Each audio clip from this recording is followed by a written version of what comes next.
Listeners আসসালামু আলাইকুম, কেমন আছো তোমরা?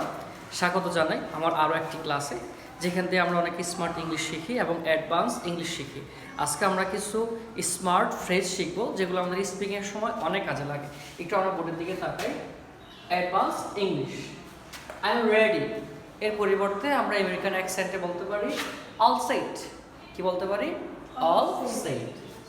আম কামিং, আম কামিং এর পরিবর্তে স্পিকিং আমরা বলতে পারি be right there. Why I am be right there, আমি চলে আসতেছি। I am agree, I am অ্যাগ্রির পরিবর্তে আমরা অ্যাডভান্স বলতে পারি ফেয়ার এনাফ। Fair enough.